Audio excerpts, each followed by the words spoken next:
ଛବିନ ଠିକ ଏତିକି ବେଳେ ଦୁଃଖରେ ମ୍ରିୟମାଣ ହୋଇ ଭାଙ୍ଗି ପଡ଼ିଛନ୍ତି ଦ୍ରୁପଦ। ଏହି ସମୟରେ ବ୍ୟାସ ହେଲେ ଉପଗତ।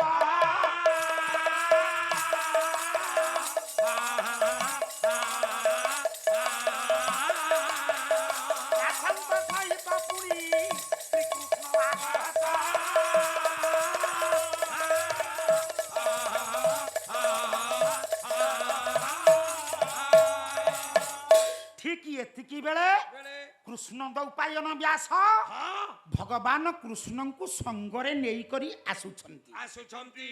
ମା ଦ୍ରୌପଦୀ ଡାକିଲେ ମାୟାଲୋ ଦେଖିଲୁ ଦେଖିଲୁ ଯଦୁପତି କୃଷ୍ଣ ମୋ ବିବାହ କଥା ମୋ ବାପାଙ୍କୁ କହିପାରିବେନି, ସାଙ୍ଗରେ ଜଣେ ଭଦ୍ରଲୋକୀକୁ ଆଣିକରି ଆସିଛନ୍ତି।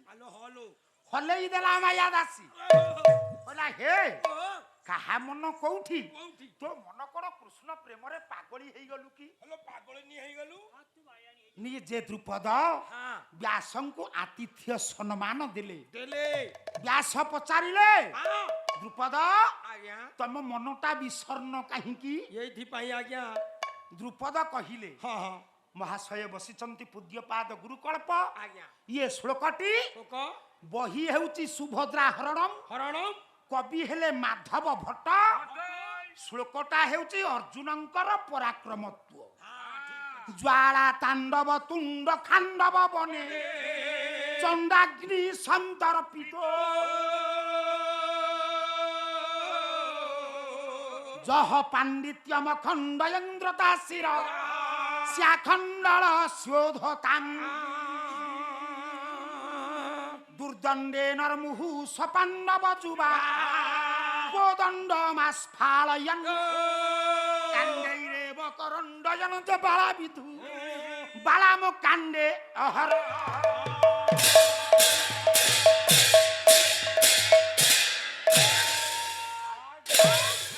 হে জ্ঞানেন্দ্র পুঙ্গব ମୋ ପ୍ରସଙ୍ଗ ମର୍ମରେ ଦ୍ରୁପଦ କହୁଛନ୍ତି ବ୍ୟାସଙ୍କୁ ଜ୍ୱାଳା ତାଣ୍ଡବ ତୁଣ୍ଡ ଖାଣ୍ଡବ ବନେ।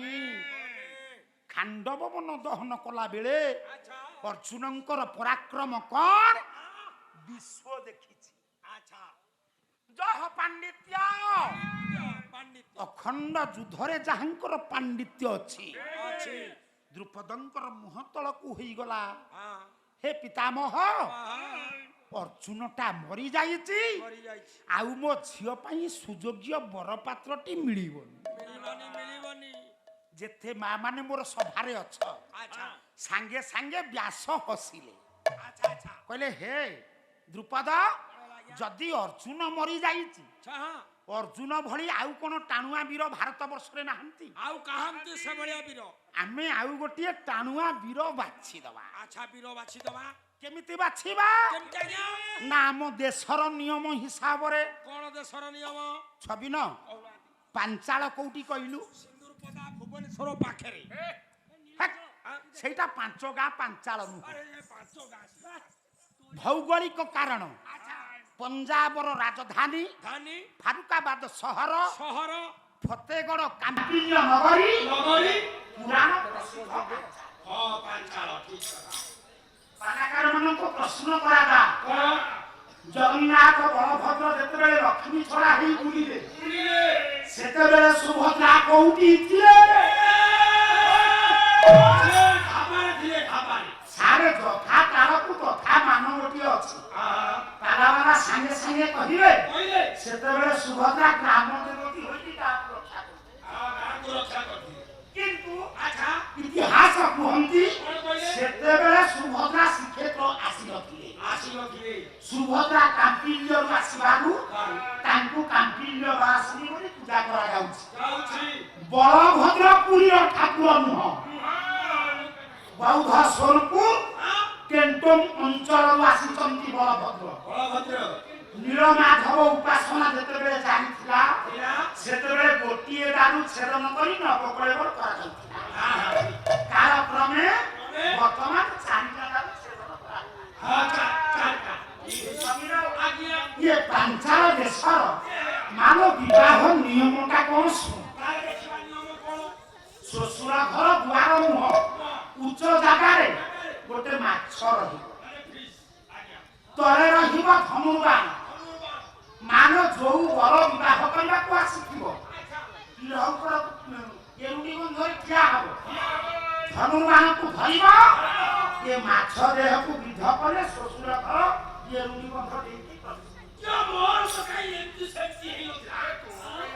ସେଇଟା କଙ୍କାଳରେ ହବ ତମ ଓଡ଼ିଶାରେ ବ୍ୟାସ କହିଲେ ଦ୍ରୁପଦ ଏଇଟା ତମ ଦେଶର ନିୟମ ଏଇ ନିୟମକୁ ଆଉ ଟିକିଏ କଠିନ କରିଦେଲେ ତମ ଝିଅ ପାଇଁ ସୁନ୍ଦର ବରଟିଏ ଆମେ ମୋ କହିବାର ଲକ୍ଷ୍ୟ ଦ୍ରୌପଦୀ ସ୍ୱୟଂବର ପାଇଁ ଲାଖର ଆୟୋଜନ କଲେ କୃଷ୍ଣ ଦୌପାୟନ ବ୍ୟାସ ଲାଖ କେମିତି ସପ୍ତକାଳ ତୁଳି ଦୁଚ୍ୟା যত্র হেম মিনস্তিত মধ্যে রাধা চক্র শৈব অধস্তু জল কুম্ভিকা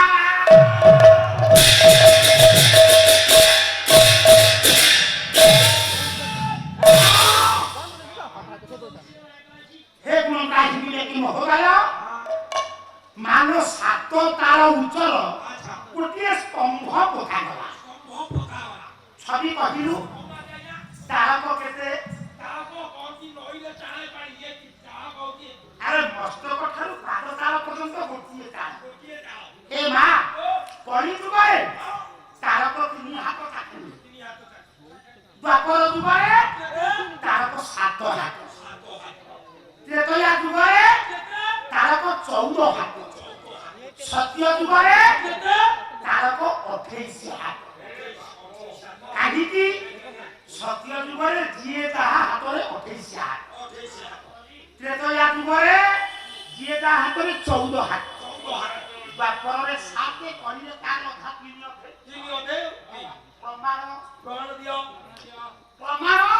ଦିଅ ସତ୍ୟ ଯୁଗର ରେବତୀ 28 ହାତ ଦ୍ୱାପର ଯୁଗର ବଳରାମ 7 ହାତେ ବ୍ରହ୍ମା ପୁରୋଧା ବଳରାମ 3 ଥର ବିବାହ କରିବି ନାହିଁ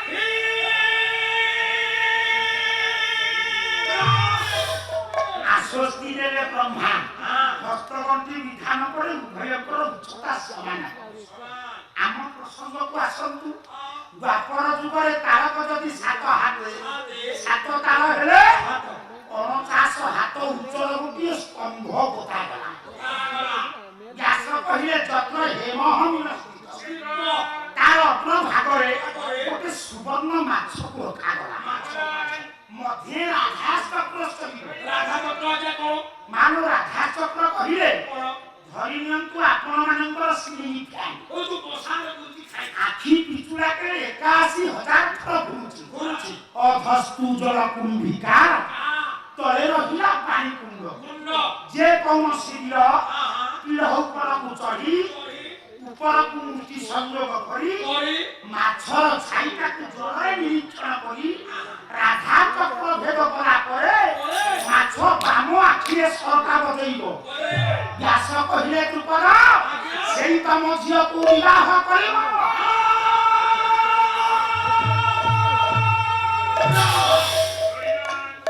ତଥାପି ଦ୍ରୁପଦଙ୍କର ମନଟା ବୁଝିଲା ନାହିଁ କାହିଁକି ହେ ଜ୍ଞାନୀ ନପୁଙ୍ଗବ ରାଧା ଚକ୍ରକୁ ଭେଦ କରିବାକୁ ହେଲେ ଗୋଟେ ଟାଣୁଆ ଧନୁ ଦରକାର ଦ୍ରୁପଦ ବିଚାର କଲେ ପାଞ୍ଚାର କଟକରେ ତ ଟାଣୁଆ ଧନୁ ନାହିଁ ବ୍ୟାସ ହସିଲେ ମା ଆମ ଘରେ ଶିଳ ନାହିଁ ହେମଦସ୍ତା ନାହିଁ ଝିଅ ବାହାଘର ବନ୍ଦ ହେଇଯିବ ପଇସା ଘରୁ ମାଗି ଆଣିବା କାମ ସରିଲେ ତାଙ୍କ ହେମଦସ୍ତା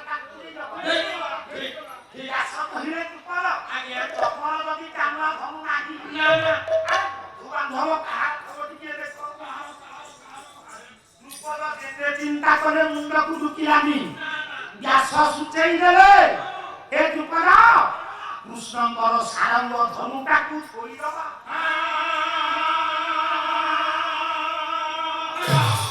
ଦ୍ରୌପଦୀଙ୍କ ସ୍ୱୟଂବର ରାଖରେ ବିଷ୍ଣୁ କୋଦଣ୍ଡ ରଖାଯାଇଥିଲା। କାହିଁକି ନା କୃଷ୍ଣ ତ ସବୁ କାମ ଚକ୍ରରେ କରୁଛନ୍ତି। ଇଏ ଧନୁଟା ଥୁଆ ହେଇକି କଳଙ୍କ କାହିଁ ଲାଗିବ? କଣ କୃଷ୍ଣ ତମ ମତ କଣ? ହଁ କୃଷ୍ଣ ତ ତୋରି ଭଳିଆ ଗଦେଇ ଖାଇ ମୁଣ୍ଡ ହଲଉଥିଲେ। ମୁଣ୍ଡ ଖାଇ କୃଷ୍ଣ ଯେମିତି ମୁଣ୍ଡ ହଲେଇଲେ ଅଟ୍ଟାଳିକା ଉପରେ ଦ୍ରୌପଦୀ ନାଚିବାକୁ ଲାଗିଲା।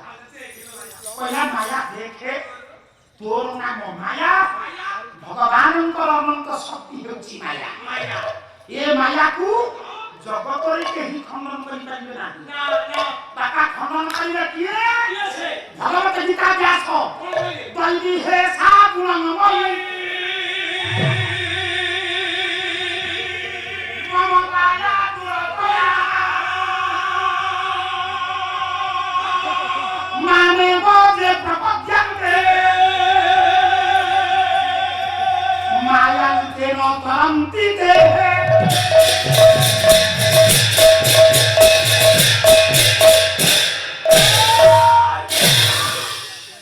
ବାପାମାନେ କହିଲେ ମାୟାଧରଙ୍କର ମାୟାକୁ ଜଗତରେ ଖଣ୍ଡନ କରିବାର ଶକ୍ତି କାହାର ଅଛି କି? କିନ୍ତୁ ଗୀତା ନିର୍ଦ୍ଦେଶ ଦେଲେ ଯିଏ ଭଗବାନଙ୍କର ଶରଣାପନ୍ନ ହୋଇଛି ମାୟା ତା ପାଇଁ କି ପ୍ରତିବନ୍ଧକ ସୃଷ୍ଟି ହବ। ମାୟା ଦାସୀ ଡାକିଲେ ଜେମା ଅପେକ୍ଷା କର, ଦେଖେ କୋଉ ପାଣିଟା କୁଆଡିକି ଯାଉଛି। ସ୍ୱୟଂବରର ଆୟୋଜନ ହେଲା। ଲକ୍ଷେ ରାଜାଙ୍କୁ ନିମନ୍ତ୍ରଣ ଦିଆଗଲା। ସମସ୍ତେ ପାଞ୍ଚାଳକୁ ଆସିବାକୁ ବ୍ୟଗ୍ର ହେଲେଣି। ହସ୍ତିନାନୀର ମାନଗୋବିନ୍ଦ ଦୁର୍ଯ୍ୟୋଧନ ନୀରବରେ କାହିଁକି? ଦୁର୍ଯ୍ୟୋଧନ ଚିନ୍ତା କଲା ଏଠି ତ ଧନୁ ଚାଳନା କାମଟା ରହିଛି। ଆରେ ମୁଁ ଟାଇମଟା କାହିଁ ଦେଖୁଛି 12:10 ବିଷୟ ସାରିବି। ମୋ ପାଇଁ 3 ଘଣ୍ଟା ଯଥେଷ୍ଟ।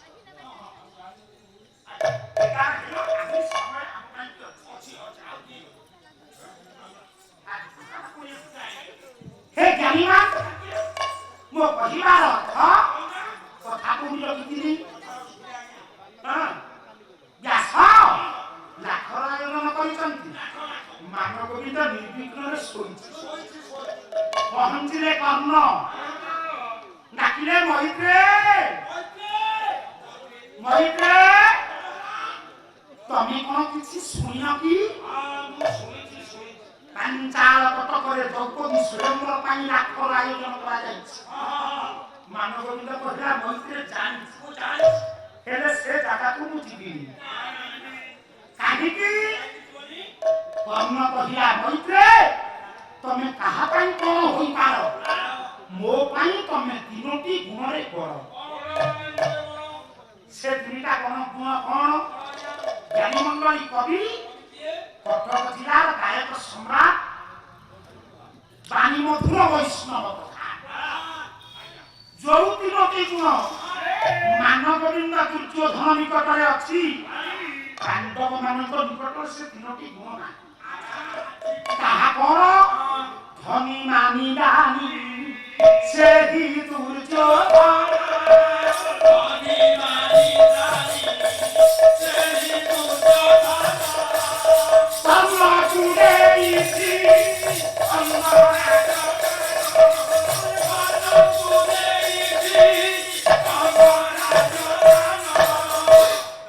ପାଣ୍ଡବ ମାନେ ତାଙ୍କ ଜୀବନ କାଳ ଭିତରେ କାହାରିକି ଖଣ୍ଡେ ରାଜ୍ୟ ଦେଇଛନ୍ତି କି? ବରଂ 5 ଖଣ୍ଡ ପରା ପାଇଁ କୋଳ ସୃଷ୍ଟି କରିଦେଲେ। କର୍ଣ୍ଣ କହିଲା ମୈତ୍ରେ ସେଦିନ ରଙ୍ଗ ସଭାରେ ତମେ ମୋର ମାନକୁ ରକ୍ଷା କଲ। କେତେବେଳେ? ଏଇ ପୂର୍ବାପର ସଙ୍ଗତି କହିବା ପାଇଁ ସମୟ ଦେଖି ମାତ୍ର 10 ମିନିଟ ସମୟ। କର୍ଣ୍ଣ ରଥଟାକୁ ନେଇକରି ଯାଉଛନ୍ତି। ଭଗବାନ କୃଷ୍ଣଙ୍କର ଲକ୍ଷ୍ୟ ପଡ଼ିଗଲା। ଡାକିଲେ ସାତ୍ୟକୀ ରଥଟାକୁ ତୀବ୍ର ବେଗରେ ନେଇଯାଅ। କର୍ଣ୍ଣଙ୍କ ରଥ ସମାନ୍ତରାଳ ଭାବରେ ତମେ ରଥଟାକୁ ରଖ।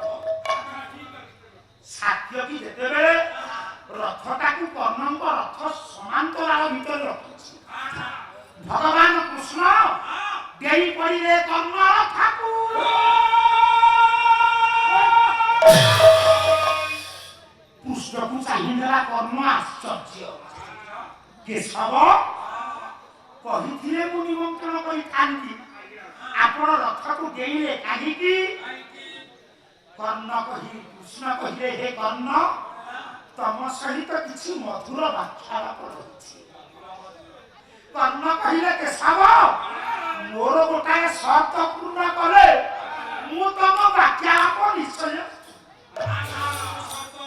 ସର୍ତ୍ତ କଣ? ଅନେକ ଦିନର ଆଶା, ଅନେକ ଦିନର ଆକାଂକ୍ଷା, ମୋ ଜୀବନରେ ମୁଁ ଗୋଟିଏ ଥର ନନ୍ଦିଘୋଷ ରଥ ଚଳେଇବି। ହବ? କୃଷ୍ଣ କହିଲେ, ନିଶ୍ଚୟ।